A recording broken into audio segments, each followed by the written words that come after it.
Oke bos, assalamualaikum warahmatullahi wabarakatuh. Kali ini kita masuk ke tahap uji coba. Jadi tahap menentukan apakah yang kita rakit ini berjalan dengan normal atau tidak.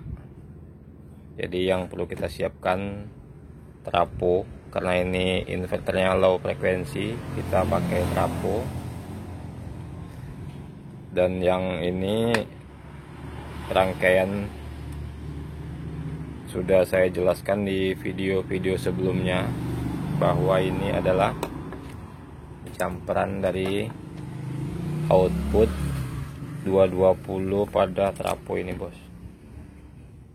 Jadi ini trafo bekas UPS yang sudah saya rombak. Ini awalnya ini 14 voltan CT, jadi 0 sama 7 volt engkel. Jadi cuman keluarnya cuman 1, 0 sama 7 volt saja, karena kita bermain di 12 volt. Jadi yang dibutuhkan trafo 0, 7 volt ke 220. Sedangkan ini induktor ini saya lilit asal aja bos, nggak ada hitungan-hitungan, yang penting saya lilit aja, saya gulung. Ini kata teman-teman sih fungsinya untuk memperendah atau memperkecil watt standby trafo atau watt standby pada modul ini. Di saat dia standby, jadi wattnya akan rendah. Kalau tanpa ini katanya agak tinggi. Jadi nanti ini masuk ke pin yang X sama Y yang ini. Jadi di sini ada koneksi untuk ke trafo yang 0 sama 7 volt. Oke, yang nanti heatsinknya mestinya di sini nih sebetulnya. Ini plus aki, tapi karena MOSFET yang 4 biji saya tidak kasihnya itu isolator, jadi dia nempel langsung ke body heatsink.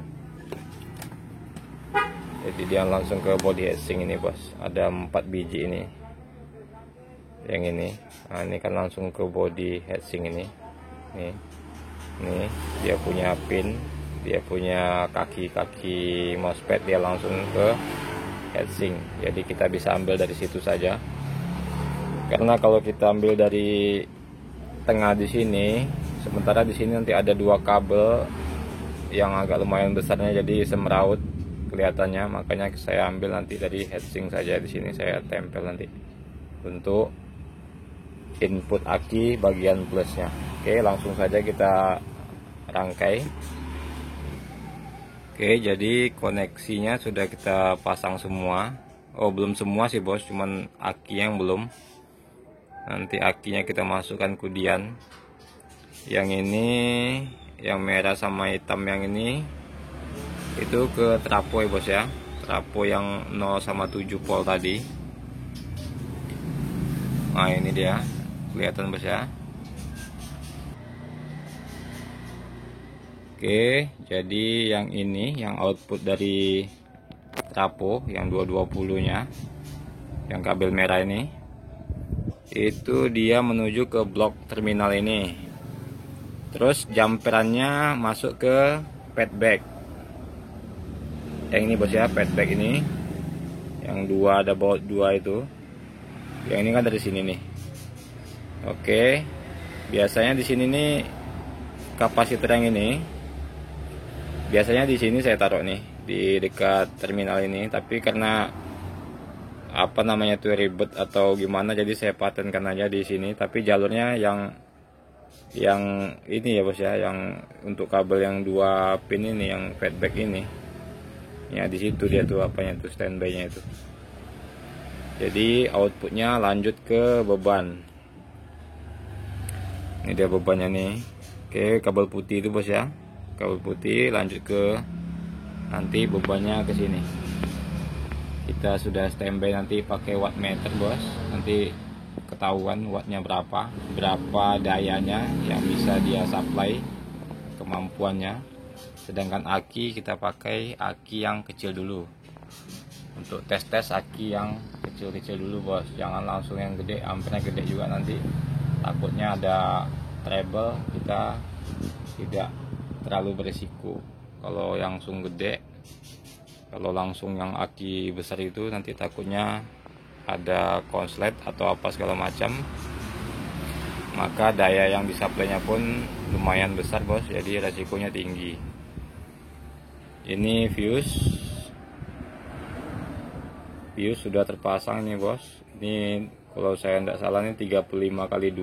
Ini juga box fuse juga nih, nanti kita copot apanya ini supaya cantik sama-sama ini dia. Oke, kita lanjut ke pemasangan aki. Habis itu kita langsung nyalakan. Oke, jadi aki posisi di 12,7 ya bos ya. Ini akinya nih bukan aki sehat, ini aki bekas yang sudah soak tapi masih bisa dicas, cuman ya tenaganya enggak seberapa lagi.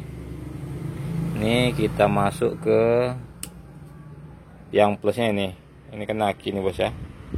Yang plusnya ini yang minus kita colok ke sini, ada sebelum fuse itu ada koneksi itu untuk minus. Kalau sini bos ya. Habis itu kita on kan. Ini nanti kalau on tidak bermasalah nih, nyala nih bos.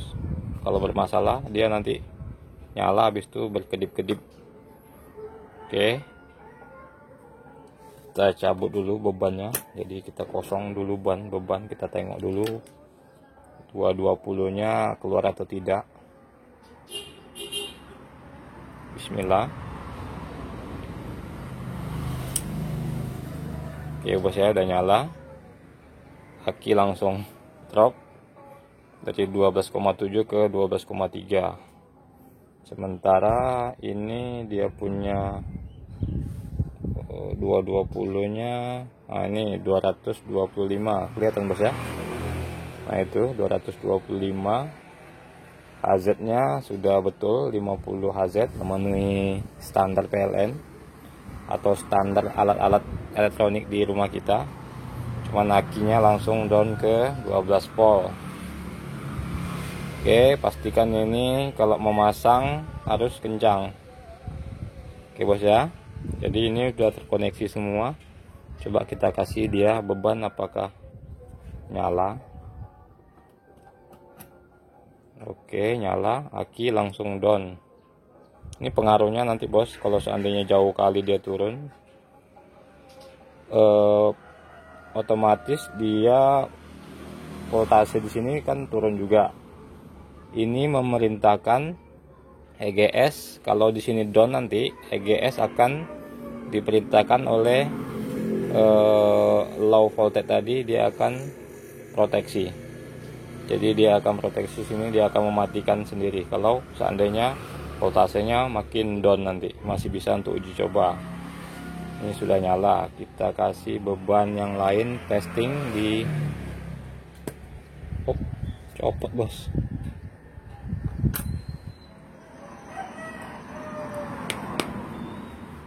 Oke, tadi wattnya itu watt rendah. Sekarang coba kita kasih watt ke tapi aki kita bos ya.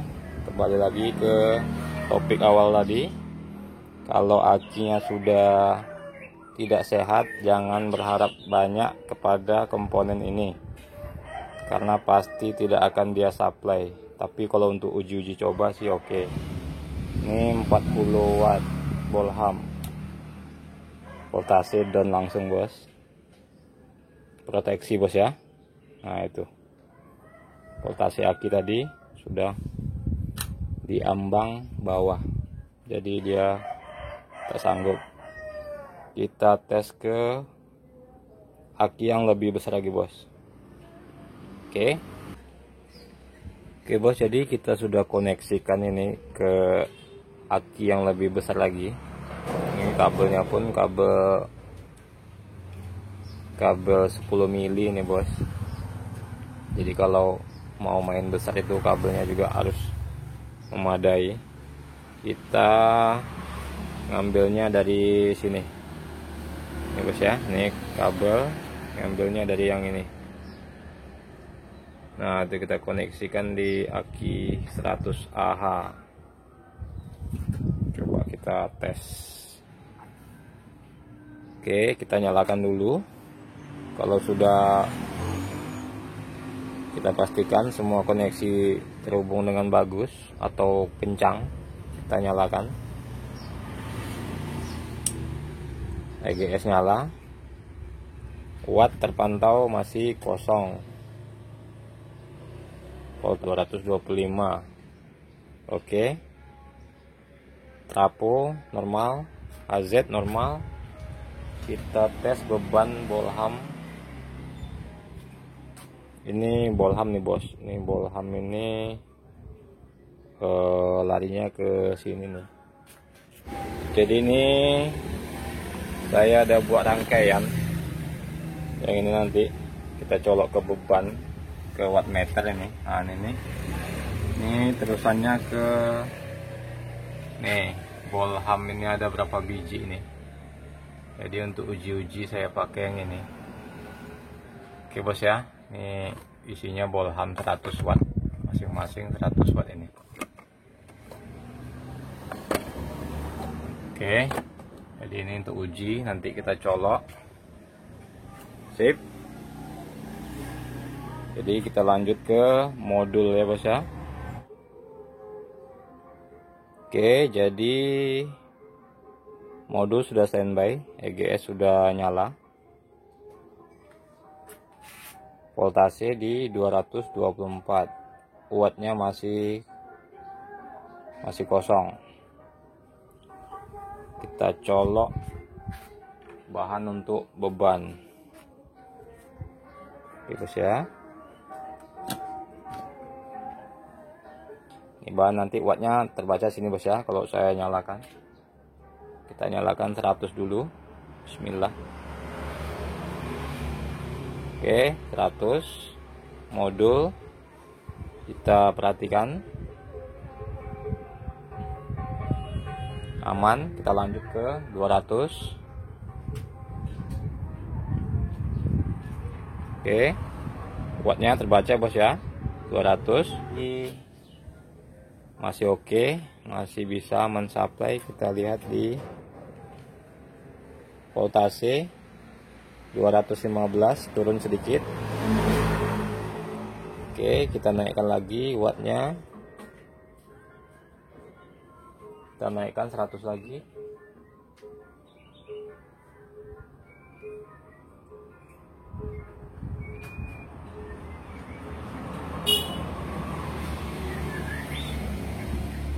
Oke, 257.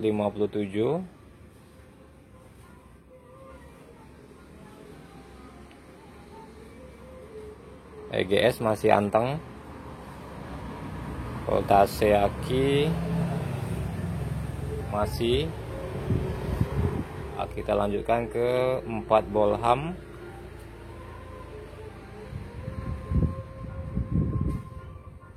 Oke, EGS sudah tidak sanggup depannya bos.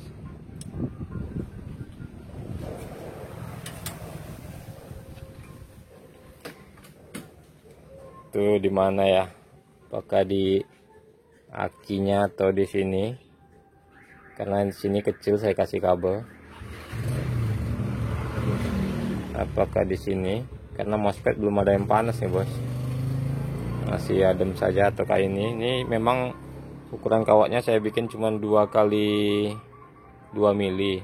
Tapi yang ininya kecil. Apakah berpengaruh ke situ? Kita cek lagi. Nyalakan lagi.